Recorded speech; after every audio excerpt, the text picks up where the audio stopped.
চরণে কোটি কোটি প্রণিপাত।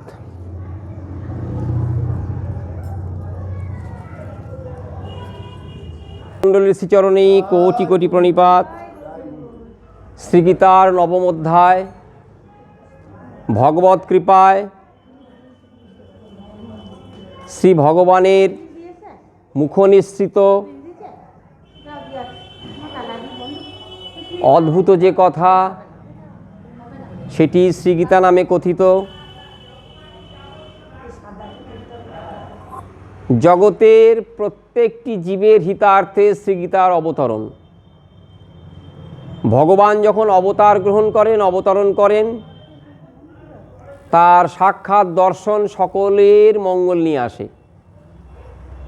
সেই ভগবান যখন অপ্রকট হন, তার লীলাগাথা, তার কৃপার কথা স্মরণ করে ভক্তজন কৃতকৃতার্থ হন।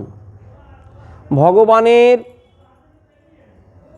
যে কোনো কথা, যে কোনো ভাব সবই জীবের হিতার্থে। নিরাবরণ ব্রহ্ম শ্রী গোবিন্দ শ্রীমদ্ ভাগবত উচ্চকণ্ঠে বলছেন, তাকে গালি দিলে মোক্ষ পর্যন্ত লাভ করা যায়। আবরণহীন, কোনো প্রকার ঢাকনা নেই। আমার শ্রী গুরুদেব একটা উপমা ব্যবহার করেন। বাড়ির লণ্ঠনটি, সেটি ঢাকা রয়েছে কাঁচের দ্বারা, সাক্ষাৎ আগুনের স্পর্শ পাওয়া যায় না। কিন্তু তাকে যখন নিরাবরণ করে দেওয়া হয়, কাঁচটিকে সরিয়ে দেওয়া হয়, সাক্ষাৎ স্পর্শ। তাই পরম ব্রহ্ম শ্রীহরি, পুরুষোত্তম শ্রীহরি, ভগবান শ্রীহরি যখন বৃন্দাবনে কৃষ্ণরূপে লীলা করেন, তখন তিনি নিরাবরণ ব্রহ্ম। ব্রহ্ম শব্দের অর্থ যার থেকে বড় আর কিছু হয় না, সর্বত্র যার প্রকাশ, ব্যাপনতি, বেপে ছেয়ে রয়েছেন, সর্বত্র তার মঙ্গলময় প্রকাশ।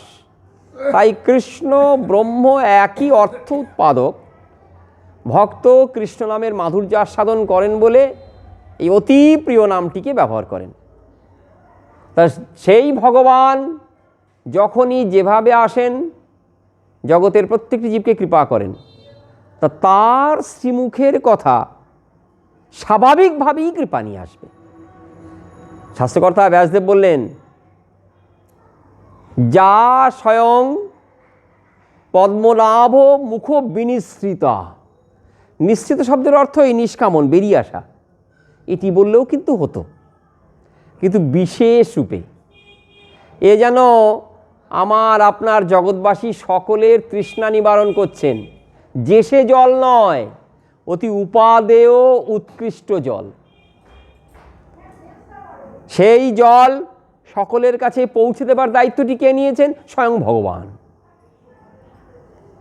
শাস্ত্র বিচার করলে, ভগবানকে স্বীকার করলে, স্বীকার না করলেও শাস্ত্র বিচারটি যদি করা হয়, মুক্ত মনা হয়ে যদি শাস্ত্র বিচার করা হয়, তাহলে দেখা যায় ভগবৎ কৃপা কীভাবে প্রত্যেকটি জগতের জীবের চিত্তকে স্পর্শ করতে চায়। সংস্কার অনুযায়ী কেউ তাৎক্ষণিক, খুব তাড়াতাড়ি, কারো একটু দেরি হয়, কিন্তু ভগবৎ কৃপা সব সময় মঙ্গলময়ী। সেই কৃপা এমনভাবে অদ্ভুতভাবে জীবনকে পরিবর্তিত করে দেয়, জীব তার ইয়ত্তা করতে পারে না। ভগবৎ কথা সাক্ষাৎ ভগবানের মতনই পতিত জীব, ভগবৎ বহির্মুখ জীব, ভগবানকে যারা চায় না অর্থাৎ স্বীকার করে না, তাদের জীবনকেও সম্পূর্ণ পরিবর্তন করে দেয়। রণাঙ্গনে অর্জুন যুদ্ধ করবেন না, এই বলে বিষাদগ্রস্ত হয়ে রথের উপরে বসে পড়লেন। অর্জুনের কত প্রকার সম্বোধন দেখতে পাই, কত ভাবে ডাকছেন, কতভাবে কথা বলা করাচ্ছেন। অর্থাৎ অর্জুন কিন্তু সাধারণ জন নন, এটি স্বয়ং ভগবানও জানেন। ক্ষত্রিয় শ্রেষ্ঠ, বীরগণের মধ্যে শ্রেষ্ঠ, পাণ্ডবগণের মধ্যে শ্রেষ্ঠ সেই অর্জুন, তাকে ভগবান কত নামে সম্বোধন করছেন। কিন্তু ধীরে ধীরে তারও মোহ দূর হয়, তিনি জানতে পারেন যে যুদ্ধ করা তার কর্তব্য। এইখান থেকেই আমাদের প্রশ্ন শুরু হয়, অর্জুনকে না হয় যুদ্ধক্ষেত্রে যুদ্ধের কথা বলেছেন, অধর্মের বিরুদ্ধে ধর্মের যুদ্ধ, অসতের বিরুদ্ধে সতের যুদ্ধ, আসরিক ভাবের প্রতি দৈবী ভাবের যুদ্ধ। তা আমাদের জীবনে আমাদের সে কথা শুনে লাভ কী? না, আমাদের সে কথা অবশ্যই শুনতে হবে। আমরাও সংগ্রামে লিপ্ত, আমরাও যুদ্ধ করছি, অনবরত যুদ্ধ। যে যেখানেই থাকি না কেন যুদ্ধ করছি। প্রাক্তন কর্মফল বাধ্য করছে আমাদের সংসার ভোগ করতে। একবার যদি হাল ছেড়ে দিই, নৌকো কিন্তু খরবার্তা দুরন্ত বাতাসের প্রভাবে ডুবে না গেলেও, বিভ্রান্ত না হলেও সে কিন্তু অন্যদিকে চলে যাবে। সংসারকে সাগরের সঙ্গে তুলনা করা হয়েছে, সংসারকে মরুভূমির সঙ্গে তুলনা করা হয়েছে। সেই পথে দৃষ্টি রেখে, সেই কথার দিকে দৃষ্টি রেখে যে জীব, তোমাকে কিন্তু চেষ্টা করতে হবে। চেষ্টা করার পরে যদি না পাও তাহলে কাউকে দায়ী করা যায়, কিন্তু ইন্দ্রিয় তর্পণে যদি নিজের জীবনকে ব্যয় করো তাহলে কিন্তু আবার এখানে ফিরে আসতে হবে। গীতার এমন একটা শক্তি রয়েছে, তার কথা শুনলে ইন্দ্রিয়গণ কিন্তু আর বিভ্রান্ত হতে পারে না। নৌকোটি যে ডুববে না, মাঝ পথে যতই খরবায়ু বক না কেন সে যে ডুববে না, এটি নিশ্চিত হওয়া যায়। আমি গীতা জ্ঞানকে ধরে আছি। আমি জ্ঞানী হই, যোগী হই, যাজ্ঞিক হই, ব্রতী হই, তপস্বী হই, ভক্ত হই, আমি পথভ্রষ্ট হব না, পদস্খলন আমার হবে না। যদিও হয় গীতা জ্ঞানের আলোকে অন্তরটি স্পষ্ট হয়ে যায়, পরিষ্কার হয়ে যায়, সে আবার উঠে দাঁড়ায়। সকলের প্রতি সমভাবাপন্ন, সমতায় নিয়ে এসে ভগবত মাধুর্য আস্বাদন, এক অপূর্ব বার্তা। আমি যেমন তেমনই হই না কেন, আমাকে নেমন্তন্ন করেছেন, আমার অধিকার থাকুক বা না থাকুক, অতিথি হিসেবে নেমন্তন্ন করেছেন। যিনি নেমন্তন্ন করেছেন তিনি পরম দয়ালু। নেমন্তন্ন করে সকলকে অকাতরে সমভাবে আহার বিহারের ব্যবস্থা করেছেন। আমার সাধন ভজন থাক বা না থাক, যদি গীতা জ্ঞানের ছত্রছায়া আসি, গীতা জ্ঞানকে কিঞ্চিত অবলম্বন করি, জীবন পাল্টে যাবেই যাবে। মা বলে সম্বোধন করেছেন। এই জগতে মিষ্টি মধুর সম্বোধন মা না, আশ্রয়স্থল মা।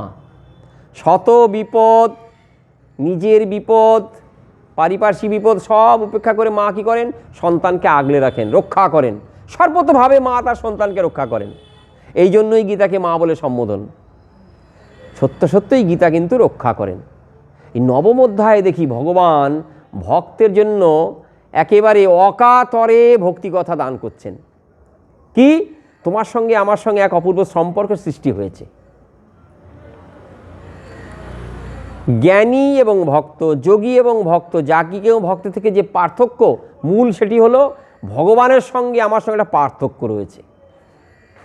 জ্ঞানী বলেন, ভগবান তোমার সঙ্গে আমার সঙ্গে কোনো প্রকার পার্থক্য নই। যোগীও বলেন, আমি এক হয়ে যেতে চাই, নিজের সত্তাকে বিলীন করে দিতে চাই। যাজ্ঞিক বলেন, নিষ্কাম কর্মের দ্বারা আমি ইহকাল পরকালে সুখভোগ করব। ভক্ত বলেন, প্রভু কখনোই না, আমি তোমার সঙ্গে মিশে যাব না। তুমি সিংহাসনস্থ হয়ে আমার সেবা গ্রহণ করবে। ভক্ত বলেন, তুমি আর নিত্যানন্দ বিহরিবে যথা, উচ্ছিষ্টভোজী কুক্কুর করিও মোরে তথা। দেবতা নয়, মানুষ নয়, সৃষ্টিকর্তা ব্রহ্মা নয়, যদি আমার কর্মফল আমাকে কুকুর হতে বাধ্য করে, কুকুর অর্থাৎ তার কোনো আদর নাই, আপ্যায়ন নাই, শুধু শুধু লাঞ্ছনা, শুধু কষ্ট। এক মুষ্টি দিলেন তো পেল, তাও সম্পূর্ণ ক্ষুধা যায় না, ঘুরে ঘুরে বেড়াতে হয়। আহার বিহারে এই সমস্ত সময়টি চলে যায়। সেই কুকুরও যদি আমাকে হতে হয়, তার কথা কিন্তু কিছু বলছেন না, নিন্দা করছেন না বা চাইছেন না তা নয়। কিন্তু একটা শর্ত, প্রভু উচ্ছিষ্টভোজী কুকুর করিও মোরে তথা, যেখানে তোমার লীলা হয়। অন্তরের স্বাভাবিক গতি শ্রীহরির প্রতি তখনই যাবে যখন সেবার বা ভজনের মধুত্বটা জানতে পারবেন। ছেলে মোটে পড়তে চাইছে না, বাবা মা আত্মীয় স্বজন বন্ধু বান্ধব মাস্টারমশাই সবাই চেষ্টা করছেন, পড়ে, কত লোভ দেখাচ্ছেন, কত ভয় দেখাচ্ছেন, জোর করে নিয়ে আসছেন। লোভের বশবর্তী, ভয়ের বশবর্তী হয়ে একটু পড়াশোনা করছে বটে, আনন্দ পাচ্ছে না। সেই শিশুটি যখন কিশোর কিশোরী হয়, ধীরে ধীরে পড়াশোনার রসমাধুর্য আস্বাদন করে, তখন উল্টো কথা বলতে হয়, বাবারে পড়া ছাড়, খাওয়া দাওয়া কর, শুয়ে পড়, শরীর খারাপ হয়ে যাবে, এত বেশি পড়তে নেই। কেন বলুন তো? রসমাধুর্য আস্বাদন হয়ে গেছে। উপমাটি এইভাবে, জীবের জীবন সার্থক তখনই হয় যখন ভগবত মাধুর্য আস্বাদন করা যায়। এই দৈনন্দিন যে দেহ ধারণ, এটি কিন্তু মোটেই আনন্দের না। দেহ ধারণ করছি, সূর্য উঠছে, অস্ত চলাচ্ছে, আয়ু চলে গেল, সুখে আছি, এটি মোটেই কিন্তু আনন্দের পূর্ণ আস্বাদন নয়। শাস্ত্র বারংবার বলেছেন তুমি আনন্দ পাচ্ছ না। সেই আনন্দ রয়েছে যে আনন্দ আস্বাদন করলে এগুলো তোমার হেয় মনে হবে, অল্প মনে হবে, খামতি মনে হবে, কম মনে হবে, পেলাম না মনে হবে। গীতা মা এখানে এসে দাঁড়ান, বললেন আমি সেই জ্ঞান তোমায় দান করব, ওই তোমার ওটি মনে হবে। আমি তোমার পরম বান্ধব। যে সুখকে তুমি চিরকালীন সুখ, চরম সুখ বলে মনে করছো, দেখবে সেটি ফাঁপা, তার যথার্থতা নাই। আর যে মাধুর্য বা যে মধুময়ত্ব আস্বাদন করলে চিরকালীন দুঃখ ভুলে যাবে, সেটি আমি তোমাকে দেব। ভক্ত সেখানে নিজের সঙ্গে ভগবানের একটি পার্থক্য সৃষ্টি করে সেব্য, অর্থাৎ যাকে সেবা করা কর্তব্য, আর সেবক যিনি সেবা করবেন, এই অপূর্ব সম্পর্ক সৃষ্টি না করলে সেবা হয় না। রাস্তা দিয়ে তো কতজনই যায়, কার সাথে সম্পর্ক থাকে? যার সাথে সম্পর্ক আছে, দূরে চলে গেলেও হেঁকে ডাকি, হগো শোনো গো, কথা না থাকলেও বলি ভালো আছো তো, রাগ প্রকাশ করি, দেখতে পেলে না আমায়, তার অন্তরে সংবাদ নেওয়ার চেষ্টা করি, সেও আমার অন্তরে সংবাদ নেওয়ার চেষ্টা করে। শাস্ত্র বললেন সে হয় সুহৃদ। আমার সুখের দিনে পাশে না থাকতে পারলেও সে কিন্তু সদা সর্বদা আমার দুঃখের দিনে পাশে থাকেন। সে আমার পরম বান্ধব, সদা সর্বদা আমার কথা চিন্তা করছেন। ভগবান বলছেন জগতের উদাহরণে দেখো, আমি কিন্তু তোমার চিরকালীন সুহৃদ, আমি তোমার সব সময়ের বান্ধব, তোমার সুখেও আছি, তোমার দুঃখের সময়েও আছি, তুমি জানতে পারলেও আছি, না জানতে পারলেও আছি। তোমার জন্য আমার আক্ষেপ হয়, তুমি আমার সঙ্গে যে চিরকালীন সম্পর্ক সেটিকে স্বীকার করছো না। আমি তোমার দ্বারে এসে করা নারী, কিন্তু তুমি আমাকে তোমার দ্বারে গ্রহণ করো না। আমি তোমার অতি প্রিয়জন, তুমি এটি বুঝতে পারো না। অর্জুনের সঙ্গে সম্পর্ক সৃষ্টি করে, রক্তের সম্পর্ক তো রয়েছেই, পিসিমার সন্তান, তারপরে এখন আত্মিক সম্পর্ক, আত্মার সঙ্গে সম্পর্ক হয়ে গেছে। তুমি আমার আপনজন, তুমি আমার ভক্ত, তোমাকে রক্ষা করা, সর্বতোভাবে রক্ষা করা আমার কর্তব্য। ভগবান এই সম্পর্কের প্রতি জোর দেন, সম্পর্ক সৃষ্টি করতে হবে। যদি একবার সম্পর্ক হয়ে যায়, তাহলে না পারবো আমি তোমায় ছাড়তে, না পারবে তুমি আমায় ছাড়তে। শ্রীমদ্ ভাগবত এই ভক্ত ভগবানের কথা। আমার মনে হয় কত বড় ভক্ত, উন্নত কোঠায় অবস্থান করছে, উত্তম ভাগবত। কি না, তার সঙ্গে ভগবানের সম্পর্কটি খুব দৃঢ়, গাঢ়। কংস বধ হয়েছে, কংস বধ হওয়ার পরে অন্তরে কিন্তু সবসময় রয়েছে, কারাগারে রুদ্ধ রয়েছে আমার পিতামাতা, বাবা বসুদেব, মা দেবকী, কৃষ্ণ বলরাম সব সময় কিন্তু একথা ভাবছেন। কংস বধের পরেই স্নান নয়, দেহের মলস্খলন নয়, নোংরা পরিষ্কার করা নয়, স্নান নয়, ইত্যাদি নয়, যে ভাবে রয়েছেন শ্রীমদ্ ভাগবতে পাই বেশ এক কুৎসিত রূপী রয়েছেন। হাতিকে মেরেছেন, মল্লবীরগণকে মেরেছেন, ধুলা বালি রক্ত প্রস্বেদ ঘাম সব দেহে রয়েছে। কংসবধের পরেই ভগবান ছুটে গেলেন, পিতামাতাকে শৃঙ্খল মুক্ত করেই মনে মনে ভাবছেন এবার পিতামাতার বাৎসল্য মাধুর্য আস্বাদন করব। ভগবানের মনের কোণেও চিন্তা থেকে যায়, আস্বাদনের চিন্তা, আনন্দ পাবার চিন্তা। পিতা বসুদেব মা দেবকীকে শৃঙ্খল মুক্ত করার পরে ভগবানেদের ইচ্ছা হলো, কৃষ্ণ বলরামের মনে ইচ্ছা হলো পিতামাতার বাৎসল্য মাধুর্য আস্বাদন করব। সম্পর্কে সম্পর্কিত তো। কি করতে গেলেন? শ্রীমদ্ ভাগবতে ব্যাসসাধন সুখদেব শোনাচ্ছেন, হে মহারাজ শোনো, সম্যকভাবে ভগবান সম্যকভাবে পিতামাতার বাৎসল্য আস্বাদন করার জন্য তাদের চরণ স্পর্শ করতে গেলেন। এখানেই শেষ হয়ে গেল না, বৃন্দাবন লীলা হলে এখানে শেষ হতো। চরণ স্পর্শ করতে গেলেন, চরণ স্পর্শ করলেন, চরণ ধুলা নিলেন, মাধুর্য আস্বাদন করলেন। কিন্তু চরণ স্পর্শ করতে গিয়েও যে চরণ স্পর্শ করতে পারলেন না, ভগবান ব্যথিত হলেন, কষ্ট পেলেন, এটি দেখাবার জন্যই দেখাচ্ছেন। দেখো, কংসের কারাগার থেকে মুক্ত হয়েও মা কিন্তু কৃষ্ণ বলরামের অন্তরের ইচ্ছা, মনের ইচ্ছা পূরণ করতে পারলেন না।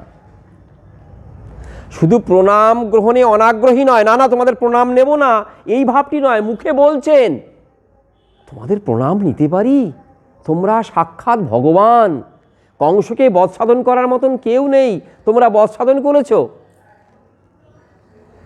ভগবানের মতিগতি রয়েছে মা দেবকীর চরণপ্রান্তে, বাবা বসুদেবের চরণপ্রান্তে। মনটাকে সেই দিকে না করে বাবা মা মনটিকে ঘুরিয়ে দিলেন অন্যদিকে। শাস্ত্র বলছেন ব্যথিত হলেন ভগবান, সন্তানকে ব্যথা দিলেন মাধুর্য আস্বাদনে, বাৎসল্য রসমাধুর্য আস্বাদনে। সম্পর্কে সম্পর্কিত বটে, সম্পর্ক বটে, কিন্তু ততটা জোরালো সম্পর্ক নয়। আলগা বলবো না, আলগা বলার আস্পর্ধা নাই। বাবা বসুদেব মা দেবকীর সঙ্গে ভগবানের সম্পর্ক আলগা আলগা নয়, ততটা জোরালো নয়। কতটা জোরালো? যতটা বৃন্দাবনের ভূমিতে অনুষ্ঠিত হয়েছে।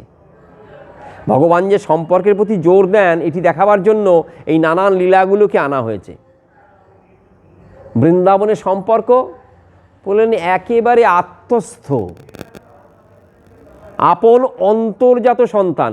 এবং প্রজ্ঞার শিরোমণি ব্যাসনন্দন সুখদেব, পণ্ডিতদের শিরোমণি ব্যাসনন্দন সুখদেব, শাস্ত্র সার জানা যিনি, সিদ্ধান্তের সার চূড়ামণি ব্যাসনন্দন সুখদেব, তিনি উচ্চকণ্ঠে বলছেন, দেখো সবসময় সম্বোধন করছেন ভগবানকে আত্মজ, আত্মজ, আত্মজ, আত্মা থেকে যে বের হয়েছে, একেবারে আপনজন, খুব কাছের জন। আত্মা আমাদের সবচেয়ে প্রিয়, তার থেকে প্রিয় বস্তু আর জগতে নাই। আত্মাটি আমার সবচেয়ে প্রিয়, সবসময় সম্বোধন করছেন ব্যাসনন্দ সুখদেব।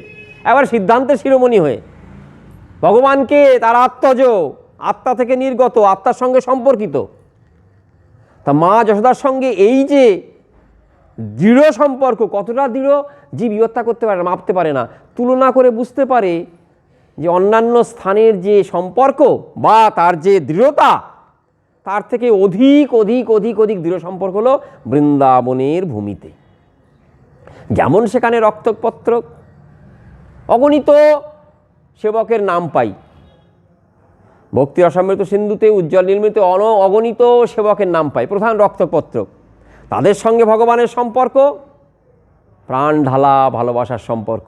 সেবক কিন্তু দাস, দাস্য রতি পরাকাষ্ঠা হয়ে তারা সেবা করছেন, কিন্তু এটি আর কোথাও কিন্তু দেখা যায় না।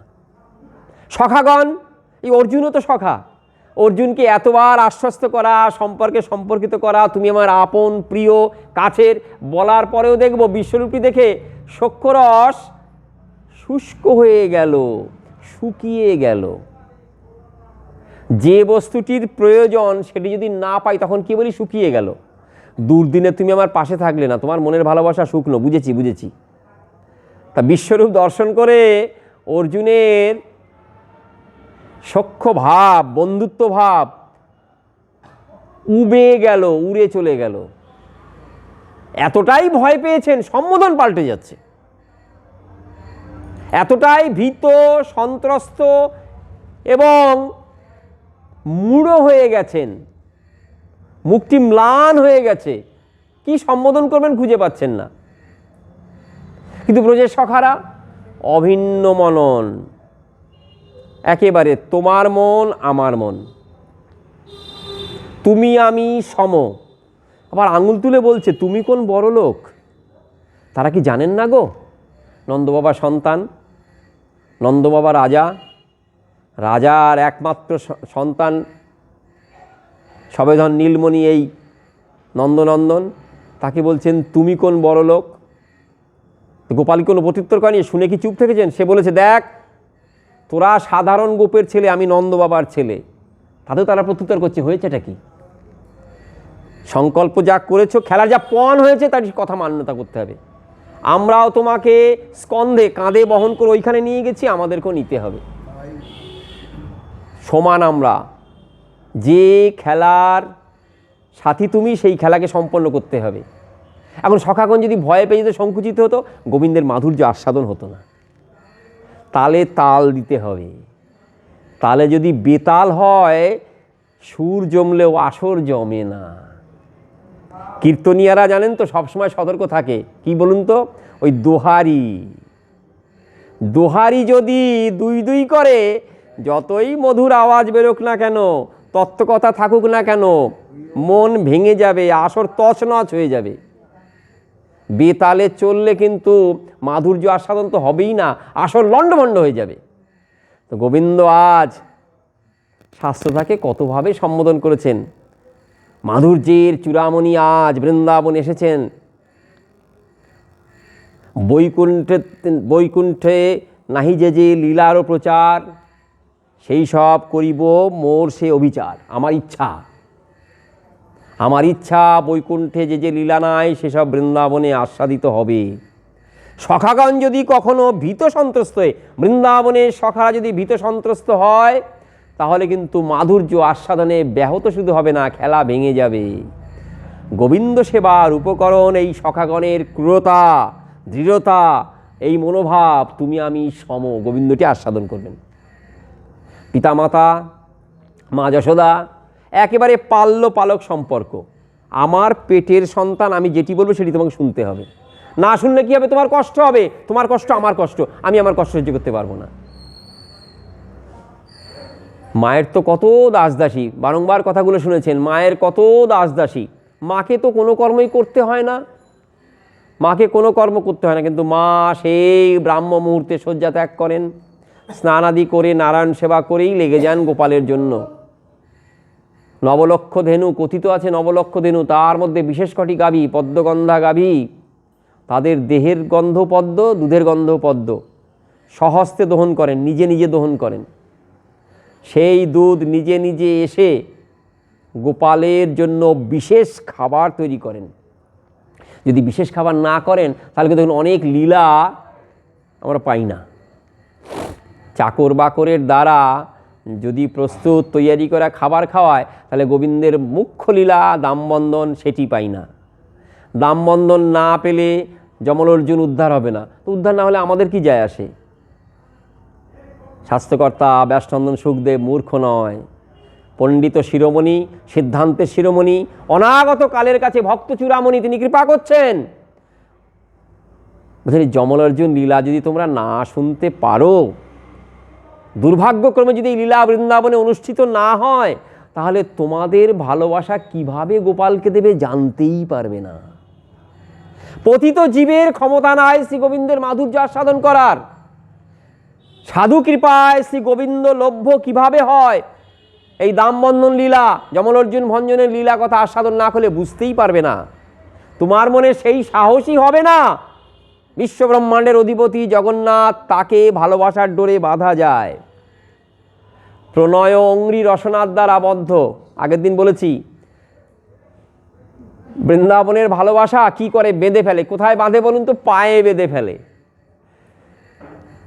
এখানে আমরা দেখি চোর ডাকাতকে, জঙ্গিদের, খুনিদের কি করে পুলিশেরা বেঁধে নিয়ে যায়, পায়ে বাঁধতে পারে না, বড়জোর কোমরে আর হাতে।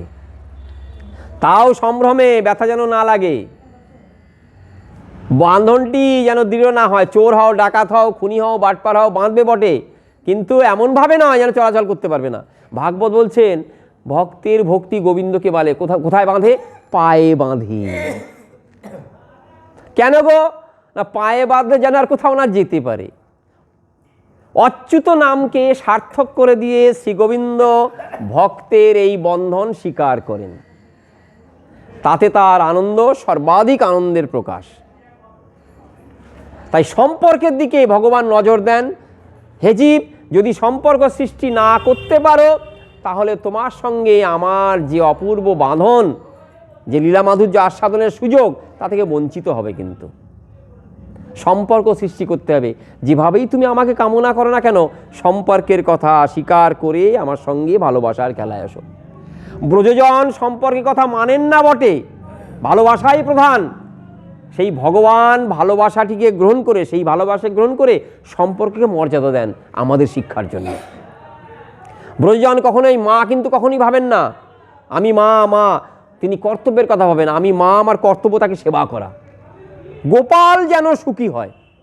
সুদূর গোষ্ঠে মা তার কথা জানেনও না, শুধু শোনেন গোষ্ঠে কত প্রকার বিপদ ঘটে। মা যেতে দিতে চান না, যেতে দিলেন কেন? বাধ্য হয়ে।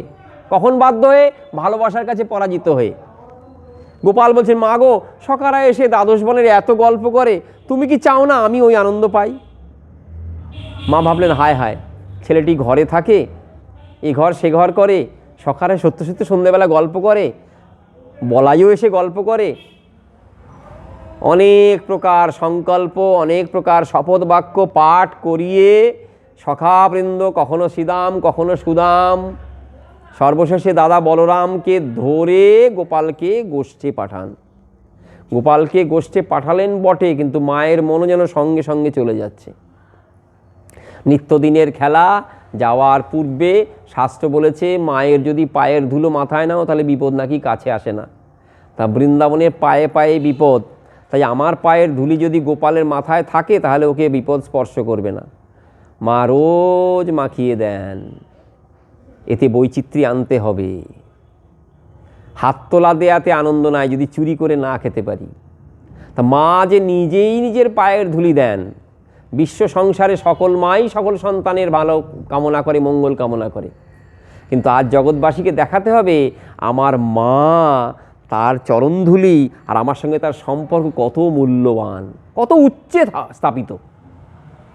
মা ভুলে গেলেন, গোপালও ভুলে গেছে।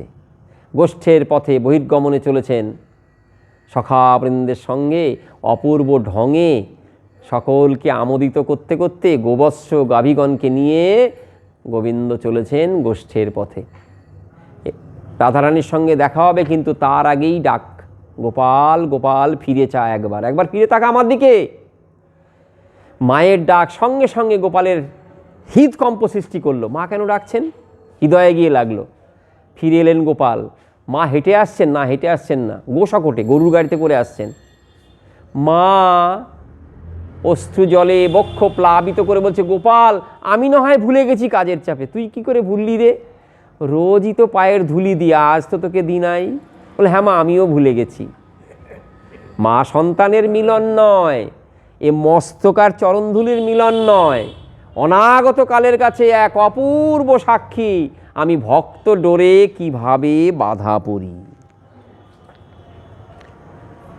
আমি ভগবান হয়েও ভক্তিভুখা ভগবান সকলের ভালোবাসা আস্বাদন করাই আমার একমাত্র কর্তব্য। ভক্ত চিত্ত বিনোদার্থং করমি বিবিধ ক্রিয়া। আমার এই লীলা খেলা সব যাতে ভক্তগণ আমোদিত হবে, আনন্দিত হবে। অসুর মারণ আমার কোনো কষ্টকর কর্মই নয়, আমি চাইলেই মারণ হয়ে যায়, কিন্তু নানান প্রকারে নানানভাবে খেলা করে আমার ভক্তগণকে আমোদিত করাই আমার চিত্তের উদ্দেশ্য। তাই সম্পর্ক স্থাপন করলে ভগবত মাধুর্য বিশেষরূপে আস্বাদন করা যায়। ভগবান অর্জুনকে সেই সম্পর্কে স্থিত করে সম্বোধন করছেন। সম্বোধনগুলি বড় মিষ্ট।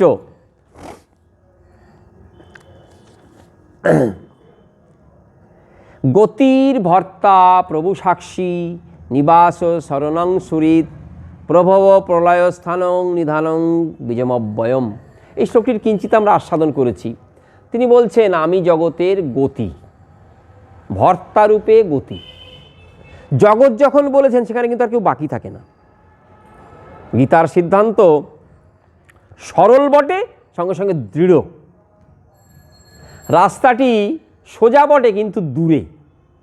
তদ্রূপ গীতার অর্থ সরল বটে কিন্তু খুব দৃঢ়। যখনই বলছেন এই জগতের গতি এবং জগতের ভর্তা, অর্থাৎ সকলেরই স্বামী আমি, জগতের কাছে আমার পরিচয় নানানভাবে উপস্থাপিত হলেও শাস্ত্রে আমাকে যেভাবে আলোচিত করা হয়েছে, যেভাবে দেখানো হয়েছে, সেভাবে হলেও আমি প্রত্যেকটি জীবের ভর্তা স্বরূপ। ভর্তা কথাটি যখনই উচ্চারণ করা হয়, শাস্ত্রবিধি অনুসারে জানা যায় কিছু কিছু কর্তব্য কর্ম থাকে। বৈবাহিক কর্ম সম্পাদনের পরে পরেই স্বামীর কিছু কিছু কর্তব্য বর্তায়। কি কর্তব্য? প্রথম এবং প্রধান কর্তব্য হল ভরণ পোষণের এবং সর্বতোভাবে রক্ষা করা। কৌরব সভায় যখন পাঞ্চালী দ্রৌপদীর অপমান হচ্ছিল, তখন তিনি এই শাস্ত্রের সার কথাগুলিকে তুলে তুলে চোখা চোখা বাণ রূপে নিক্ষেপ করছিলেন। ধৃতরাষ্ট্র সে তো অন্ধ, অন্তরেও অন্ধ। যারা অন্ধ নয় তাদের প্রতিও চোখা চোখা বাক্যবাণ প্রয়োগ করছিলেন। ভীষ্মদেব রয়েছেন, অন্যান্য পূজ্য স্থানীয় শ্বশুর স্থানীয় লোক রয়েছেন। সকলের প্রতি অনুনয় বিনয় করার পরে তারা যখন সরলেন না, গুরুদেব সদৃশ দ্রোণাচার্য রয়েছে, কৃপাচার্য রয়েছে, তখন স্বামীদের দিকে সাহায্যের হাত বাড়িয়ে দিলেন। তাদের স্মরণ করিতে চাইলেন স্বামী শব্দের অর্থ কী, স্বামীদের কর্তব্য কী। ভীম তখন স্বাভাবিকভাবে সাড়া দেওয়ার চেষ্টা করেছিল, যুধিষ্ঠির তাকে থামিয়ে দিয়েছিলেন। কিন্তু দ্রৌপদী স্বামী শব্দের যথার্থ অর্থ এবং তাদের কি কর্তব্য সব সেখানে উচ্চকণ্ঠে বলেছিলেন। স্বামীর প্রথম এবং প্রধান কর্তব্য হলো সর্বাবস্থায় নরকে গেলেও ভরণ পোষণের দায়িত্ব তাকে নিতেই হবে এবং তাকে রক্ষা করা কর্তব্য, নিজে প্রাণ দান করেও। ভগবান এই কথাটির দ্বারা ইঙ্গিত করলেন রক্ষাকর্তা আমি, ভরণ পোষণের কর্তা আমি।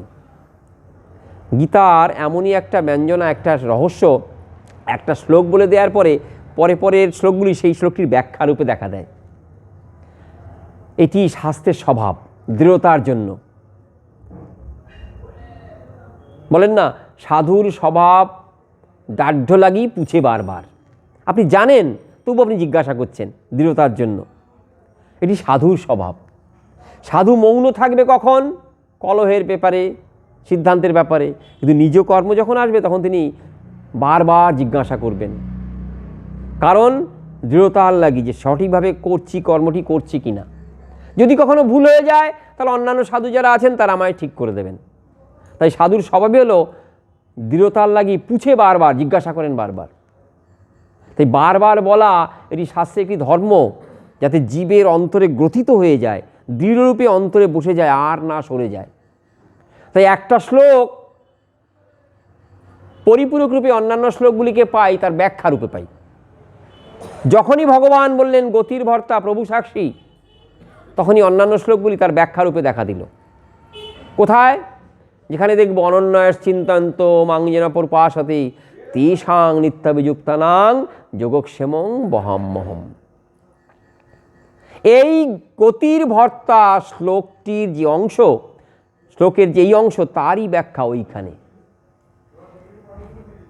আমাকে স্বামীরূপে স্বীকার করার পরে জীব তার গন্তব্যস্থলটি হৃদয়ঙ্গম করতে পারে, বুঝতে পারে কোথায় তার যাওয়া কর্তব্য। আমাকে স্বীকার করা। তার পূর্বে বলেছেন মানুষ রূপে আমাকে অবজ্ঞা করে, আমার যথার্থ স্বরূপ না যেন অবজানন্তি মাংমুরা মানসিং তনুমাশ্রিতম। আমার যে মর্যাদা, সেই মর্যাদা হানি হয় যখন আমাকে সাধারণ মানুষ বলে তোমরা ঘোষণা করো। মানুষ কর্মফল বাধ্য, আমি কি তাই? মানুষ দেহ ধারণ করতে বাধ্য হয়, আমি কি তাই? মানুষ বারংবার দেহ ধারণ, মরণ, জন্ম এই চক্রের দ্বারা আবর্তিত, আমি কি তাই? তাহলে আমার স্বরূপ না জেনে যখন আমাকে সাধারণ মানুষ বলো, এটি আমাকে আঘাত করে, কষ্ট পাই। মূঢ় ব্যক্তি, তাদের কোনো প্রকার বুদ্ধি নাই। তা অর্জুন, তুমি আমার আপনজন, তোমাকে সম্মুখ রেখে বলি আমি জগতের প্রত্যেকটি জীবের ভর্তা। তারা জানুক বা না জানুক, মানুক বা না মানুক, আমার তুল্য বস্তু জগতে আর কুত্রাপি না দৃশ্যতে, কোথাও দেখা যায় না। এরপরই বলছেন, যারা এই যে আমার স্বামিত্ব স্বীকার করে আমার তুষ্টির জন্য জীবনপাত করেন, অনন্যাস চিন্তন্ত মাং যেন পরোপাসতে তেষাং নিত্যবিযুক্তনাং যোগক্ষেমং বহাম্যহম। তারা সদা সর্বদা আমার কথা চিন্তা করেন, না অন্য কথা না ভেবে, আমিও অন্য কথা না ভেবে তাদের যোগক্ষেম রক্ষা করি। তাদের যা আছে সেটিকে রক্ষা করি, যা নাই সেটিকে এনে দিই। এখন কর্মী যদি অনন্য চিন্তা হন, কর্মীর ভাব রক্ষা করবেন। জ্ঞানী যোগী সবার ভক্ত তো এই জগতের কোনো কিছুই চান না, বলেন তার ভজন সম্পদ এনে দিই, যা আছে সেটি রক্ষা করি, যা নাই সেটিকে প্রাপ্ত পাইয়ে দিই। আগেই বলেছি, সবাই গীতার মধ্যে আপন আপন সাধন পথের সম্পদ পাবেন, পাথেয় পাবেন, বল পাবেন, ঠিকানা পাবেন, মূল্য পাবেন। তা সবাই পাবে, আর অনুরাগময় ভক্ত সে পাবে না, তা তো হতে পারে না। যার অন্তর নানানভাবে রঞ্জিত হয়েছে, গোবিন্দ মাধুর্য আস্বাদন করছেন, তিনি পাবেন না, তা হতে পারে না। এই ভর্তা শব্দ থেকেই শুরু হয়ে যায় রাগমার্গের ভক্তির প্রতি গোবিন্দের দৃষ্টি নির্দেশ। ইঙ্গিত করছেন, দেখো দেখো রাসরজনীর যে কথোপকথনগুলি, রাসবিহারী শ্রীহরি এবং ব্রজললনা তাদের সঙ্গে যে গোবিন্দের কথোপকথন, সেখানেও কিন্তু এই ভাবটি ফুটে ওঠে। তোমরা ভাবছো আমি তোমায় ছেড়ে গেছি, কিন্তু আমি দূরে গেলেও কখনো আমার জীবকে আমি ছাড়তে পারি না। দূরে গেলেও জীব কখনো আমার থেকে দূরে যেতে পারে না। গোপীগণ অবশ্য বলেছিলেন, তুমি কি ভাবছো আমরা জ্ঞানীর সবাই বসে তোমার ওই চোখা চোখা জ্ঞানবান শুনবো? আমরা তোমায় সেবা করতে চাই, হে প্রাণনাথ আমার সেবা গ্রহণ করো। কিন্তু সর্বত্র গোবিন্দের এই ইঙ্গিত, জীবের সঙ্গে আমার সম্পর্ক অতি দৃঢ় সম্পর্ক, গাঢ় সম্পর্ক, স্বামীর সম্পর্ক। সকলকে রক্ষা করা, পোষণ করা, পুষ্ট করা আমার কর্তব্য। তা যে অনন্যভাবে আমার চিন্তা করছে, রাগ মার্গে আমাকে সেবা করতে চাইছে, আমিও তার কথা নিরন্তর চিন্তা করি।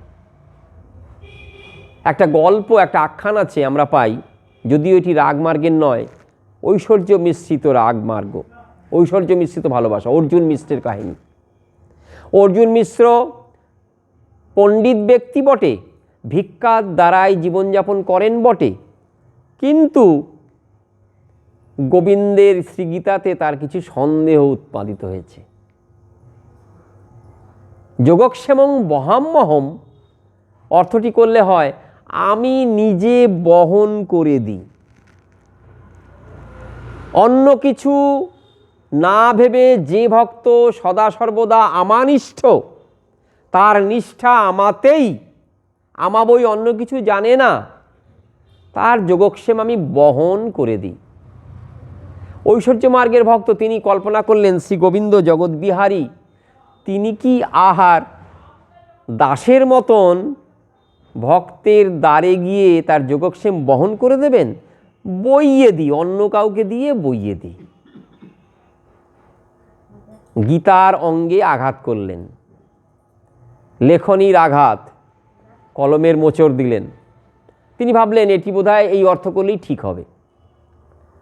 সবাই জানেন আখ্যানটি, অর্জুন মিশ্র আজ ভিক্ষায় বেরিয়েছেন, সন্তানাদি নেই, ব্রাহ্মণী দুইজনই থাকেন, তাদের জাগতিক কোনো প্রকার চাহিদা নেই, কিন্তু ভিক্ষালব্ধ অন্ন ছাড়া অন্য কোনো উপায়ও নেই। ভিক্ষা করতে বেরিয়েছেন, আজ আর কোথাও ভিক্ষাটি পাননি। বিপরীত ভাব অবলম্বন না করলে গোবিন্দ কৃপা বোঝা যায় না। কাঁদির লালাবাবু যতক্ষণ না বৃন্দাবনে অভিমান ত্যাগ করতে পারছেন, ততক্ষণ ভক্ত বলে পরিগণিত হচ্ছেন না। সব ত্যাগ করলেন, দেখুন ত্যাগী, এক বস্ত্রে রাজ্যপাট, মান সম্মান ধুলায় লুণ্ঠিত করে দিয়ে বৃন্দাবনের পথে চললেন। গুহাতে থাকছেন, ভিক্ষালব্ধ বস্তুর দ্বারা জীবিকা নির্বাহ করছেন, তবু গুরুদেব দীক্ষা দিচ্ছেন না। গুরুদেব সন্ধান পেয়েছেন অন্তরের এক জায়গায় অভিমান লুকিয়ে আছে, সবার বাড়ি যাব, ওর বাড়ি যাব না। কেন যাব না? ওর সাথে আমার দ্বন্দ্ব। তাই যদি ওর কাছে যাই তাহলে তো আমি আঘাত পাবো, মনে ছোট হয়ে যাব। তো গুরুদেব জানেন এই দ্বন্দ্বটি থাকলে কিন্তু ভজন পথে অগ্রসর হওয়া যাবে না। দুইজন বৃন্দাবনে রয়েছে, আবার ভজন করবে তা তো হবে না। গুরুদেব বারংবার বারংবার নিষেধ করে ফেরত পাঠিয়ে দেন। বলছেন সংস্কার যদি দৃঢ় হয় সঙ্গে সঙ্গে সে তার ভুল বুঝতে পারে, আর সংস্কার যদি লঘু হয় সময় নিয়ে তার ভুল বুঝতে পারেন। বৃন্দাবনে অবস্থান করছেন, সাধু সঙ্গ করছেন, নাম গ্রহণ করছেন, এত কৃচ্ছ সাধন করছেন, কৃপা হয়ে গেল। নিজেই অন্তরে সাড়া পেলেন, ওহো আমি এখনও একটা অহংকার অন্তরে পোষণ করছি। আমার দীনতা আর অহংকার দুটি তো একসাথে যায় না। সূচি অসুচি, আলো অন্ধকার একসাথে যায় কি? আমি বৃন্দাবনে এসেছি সব ছেড়ে ভক্ত হবার লাগি। আমি ভজন করব, নিষ্কপটে ভজন, দিনহীনভাবে ভজন, আর আমার অন্তরে কি না অন্ধকার। কি? জগৎ সে ধনী, সে আমার প্রতিদ্বন্দ্বী, তার বাড়ি যাব না। তাহলে অহংকার তো আমাকে চালিত করছে। এই অহংকারকে নাশ না করতে পারলে চিত্ত শুদ্ধ হবে না, আর চিত্ত শুদ্ধ না হলে গোবিন্দ কৃপাকে সেখানে স্থাপিত করতে হবে না। গুরুকৃপা, সুদূর পরাহত গুরুকৃপা। গুরুদেব কৃপা করলেই তো কৃষ্ণ কৃপা পাবো। কোথায় পাবো? আজ আর বিলম্ব নয়, সূর্য উঠতে দেরি আছে, তার অহংকার বিনাশ করতে দেরি নাই। পূর্ব আকাশে সূর্য ওঠার বহু পূর্বে আজ প্রথম গৃহ ওই জগৎ শেঠের গৃহ। ভিক্ষাম দেহি জয় রাধে। আমায় কিঞ্চিত ভিক্ষা দিয়ে আমার অহংকারকে চিরতরে নাশ করে দাও। জগৎ শেঠ ছুটে এসেছেন অহংকারের শুধু বিনাশ নয়, বন্ধুত্বের স্থাপন এবং ভজনের পথে দৃঢ় গমন। তারপরেই হলেন কিন্তু কাঁদির লালাবাবুর নিষ্কপটে ভজন শুরু। তারপর আর কোনো কাহিনী কিন্তু পাই না। অর্থাৎ অভিমানকে দূর করে দিয়ে সর্বাংশে গোবিন্দের হওয়া, তিনি হয়ে গেলেন। অর্জুন মিশ্র ভিক্ষা করছেন, তার জ্ঞানের যে কিঞ্চিত ভাব, অহংকার বলবো না, জ্ঞানীর অহংকার থাকে বটে, কিন্তু সাত্ত্বিক অহংকার, সেই ভাবটিকে তিনি যে বিশ্ব ব্রহ্মাণ্ডের অধিপতি শ্রী গোবিন্দ, তিনি কি ভক্তের জন্য কখনো বহন করেন? এ তো দাস্যভাব। এই ভাবে আবিষ্ট হয়ে লেখনির দ্বারা, কলমের দ্বারা অংশটি কেটে দিয়েছেন। ভিক্ষা করতে বেরিয়েছেন, ভিক্ষা ভিক্ষা ভিক্ষা, কোথাও পাচ্ছেন না। দিন গত প্রায়, সূর্য প্রায় অস্ত যায়। এই সময় ক্লান্ত হয়ে একটা বট গাছের ছায়ায় বসেছেন, ঘুমিয়ে পড়েছেন। সূর্য পাটে গেছে, তারপরে বিষণ্ণ মনে সারাটি দিন ব্যর্থ গেল এই ভেবে আবার একটা দিন কখন আসবে ভাবতে ভাবতে বাড়িতে এসছেন। দেখছেন দরজায় তার স্ত্রী দাঁড়িয়ে রয়েছে, ব্রাহ্মণী দাঁড়িয়ে রয়েছে, যে হাগো রোজ তো এত দেরি করো না, আজ এত দেরি কেন? এত খাবার পাঠিয়েছ আর এত দেরি কেন? বলছে খাবার পাঠিয়েছি, রহস্য করার একটা সময় থাকে। আমি ক্লান্ত শ্রান্ত, কিছুই করতে পারি, তারপর আবার রহস্য করছো? রহস্য অযথার্থ ব্যক্তিকে খোঁটা দেয়, কাটা দেয়, আঘাত করে। আর রুড়ো কথা বলো না। বলে আমি কেন ওরকম কথা বলতে যাব? তুমি দুটি ছেলের দ্বারা খাবার পাঠিয়েছ, তা বালাই ষাট মরি মরি তুমি এ কর্ম কখন করলে? কি কর্ম? তাদের আবার আঘাত করেছো, বিপরীত কর্ম। দেখুন, ভাবতে পাচ্ছেন না, সমাধান আনতে পাচ্ছেন না। হায় হায়, আমার দ্বারা এটি কীভাবে সম্ভবপর হয়? আমি এটি কীভাবে করব? তো দেখো দুটি বালক, একটি শ্যামল বরণ বালক, একটি ধবল বরণ বালক, তারা এসে খাবার রেখে গেল। বলো পণ্ডিত পাঠিয়েছে। আলো পণ্ডিত কোথায়? বলো দূর দেশে ভিক্ষা করতে গেছে, আমরা তাড়াতাড়ি দিয়ে গেলাম। যখন ফিরে যাচ্ছে তাদের কোমল অঙ্গে দেখলাম রক্তের আঘাত। আমার প্রাণ কেঁদে উঠল। আমি জিজ্ঞাসা করলাম এই আঘাত কে করেছে? বলে তোমার স্বামী। আর কথা বললো না, চলে গেল। বললাম শুশ্রূষা করে দিই, রক্ত মুছে দিই, তারা শুনলো না, চলে গেল। যাওয়ার পথে একবার তাদের ওই মলিন বদনটা আমাকে দেখিয়ে গেল। বলেছে না, ভজন যদি করে কেউ, ভজনশীল ব্যক্তি, সততই চিত্তে তার অপূর্ব ভাব উদ্দীপন হয়। আজ তার সেই শুভ দিন। পণ্ডিত আজ বুঝতে পেরেছেন গীতার অক্ষরে আমার মোচড় পড়েছে। আমি লেখনীর দ্বারা আঘাত করেছি গীতার অঙ্গে। শ্রী গীতা আর শ্রী গোবিন্দের দেহ এক এবং অভিন্ন। এবং আমার কি আস্পর্ধা গোবিন্দের শ্রীমুখের উক্তি, গীতা সুগীতা কর্তব্যা কিমন্যই শাস্ত্র বিস্তারাত, যা স্বয়ং পদ্মনাভস্য মুখপদ্ম বিনিসৃতা। এ পদ্মফুলের সৌরভ বিশেষভাবে নিঃসৃত হয়েছে জগতে সকলকে কৃপা করার জন্য। সেখানে আমি ক্ষুদ্র জীব, আস্পর্ধা ভরে আস্ফালন ভরে আমি তার উপরে মোচড় দিয়েছি। হায় হায় ব্রাহ্মণী, তুমি ভাগ্যবতী, চরম ভাগ্যবতী। সংসারে বলে স্বামীর ধর্মই সহধর্মিনীর ধর্ম, আজ দেখি উল্টো সংবাদ, সহধর্মিনীর ধর্মে আমার ধর্ম।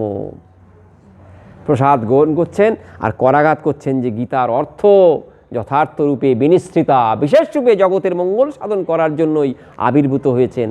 সেখানে কারও কোনো প্রকার আধিপত্য চলবে না। ভগবান বলছেন এটি আমার বিনোদনের একটি যথার্থ পথ, এতে আমি আনন্দ পাই। কুরুক্ষেত্রের যুদ্ধ শেষ হয়েছে, রাজা যুধিষ্ঠির বিষণ্ণ মনে বসে আছেন, শুধু আক্ষেপ করছেন, হায় হায় আমার জন্য সব নষ্ট হলো, আমার মন, আমি কেন বললাম না যুদ্ধ বন্ধ করতে? কৃষ্ণ, আমি তোমার থেকে জ্যেষ্ঠ, আমি বললে তুমি শুনতে, তোমরা বললে, আমি তো বড়, আমি কেন বললাম না যুদ্ধ বন্ধ করতে হবে? আমি আর মা কুন্তী যদি বলতাম তার এত রক্তক্ষয় হতো না, হায় হায়। তখন কৃষ্ণ বললেন, দাদা রাজসযজ্ঞ করো। অনেক বলা কওয়ার পরে মা কুন্তীর অনুমতি নিয়ে রাজসযজ্ঞের সূচনা হলো।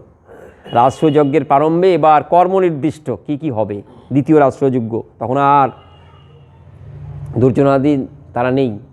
গোবিন্দ দায়িত্ব নিলেন, দাদা যুধিষ্ঠির আমাকে এই দায়িত্বটি দাও। কি না, অভ্যাগত যারা নিমন্ত্রিত, রাজা হোক প্রজা হোক, যারা আসবে আমি তাদের চরণ ধুইয়ে দেব।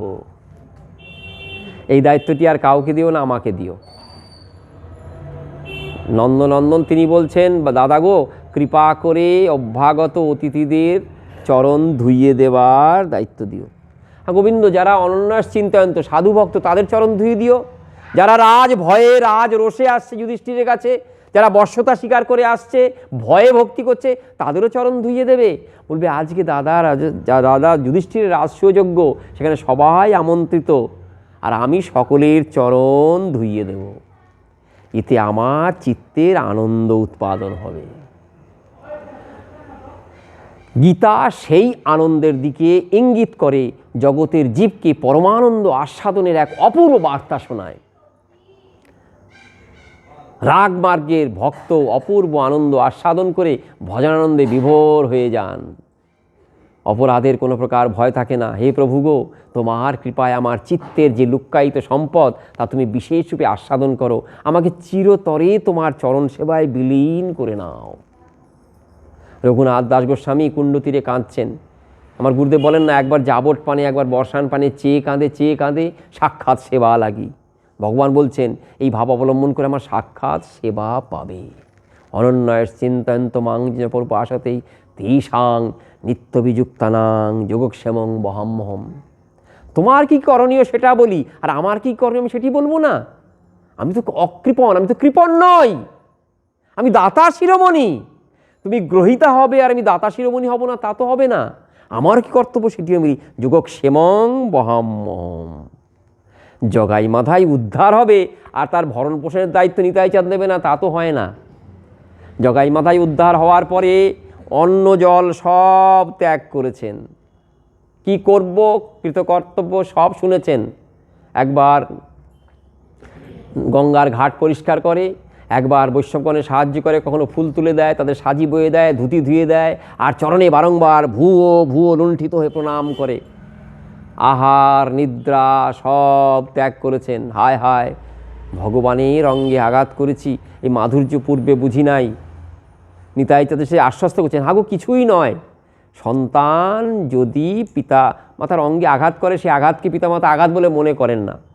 খাও খাও খাও, ভগবান সে খাইয়ে দিচ্ছেন।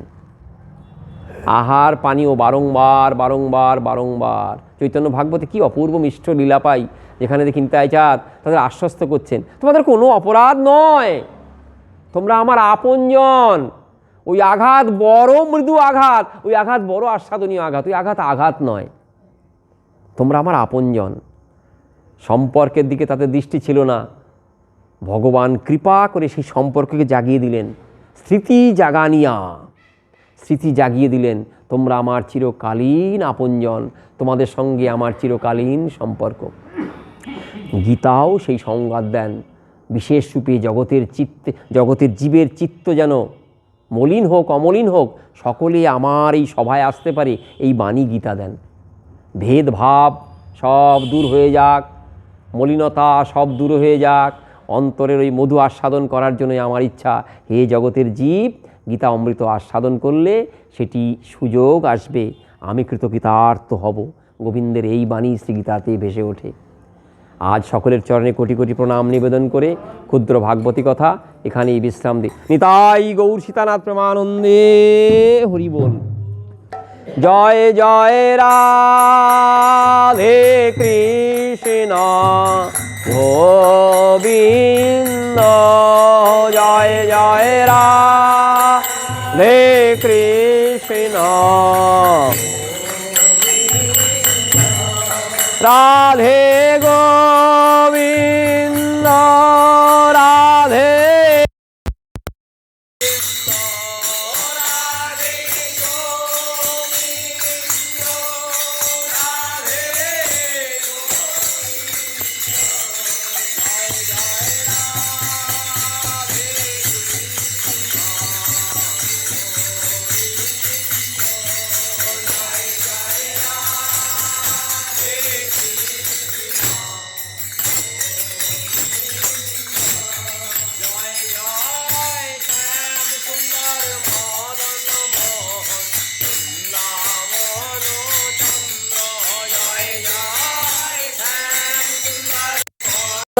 মোহন, জয় জয় রাধা রমন রাসবিহারী শ্রী গোকুলানন্দ, জয় জয় রাধা রমন রাসবিহারী, জয় জয় রাসেশ্বরী বিনোদিনী ভানুকুল চন্দ্র, জয় জয়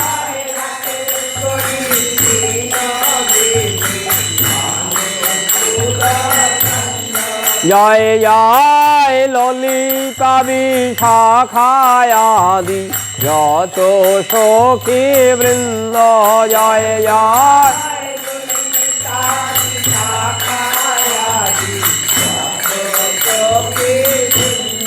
জয় জয় শিরূপমঞ্জরি রতি মঞ্জরি অনঙ্গ, জয় জয়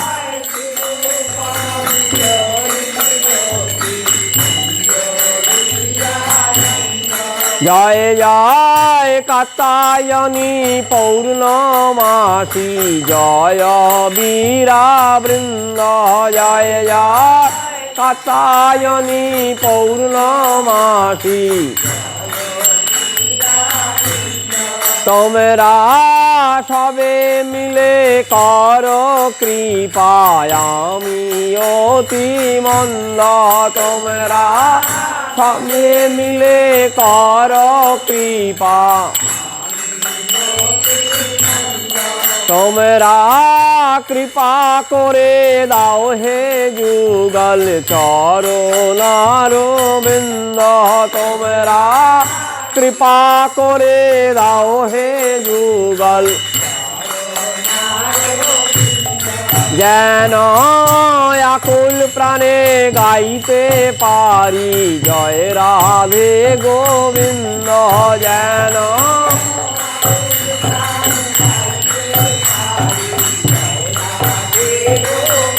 জয় রাধে রাধে গোবিন্দ, জয় শ্যাম জয় কিশোরী জয় গোবিন্দ, জয় রাধারানীর জয় দাও, বৃন্দাবন বিলাসিনী রাধারানীর জয় দাও, শ্যামসায়রের মরালিনী রাধারানীর জয় দাও, প্রেম সায়রের কমলিনী রাধারানীর জয় দাও, রমণীর মুকুটমণি রাধারানীর জয় দাও,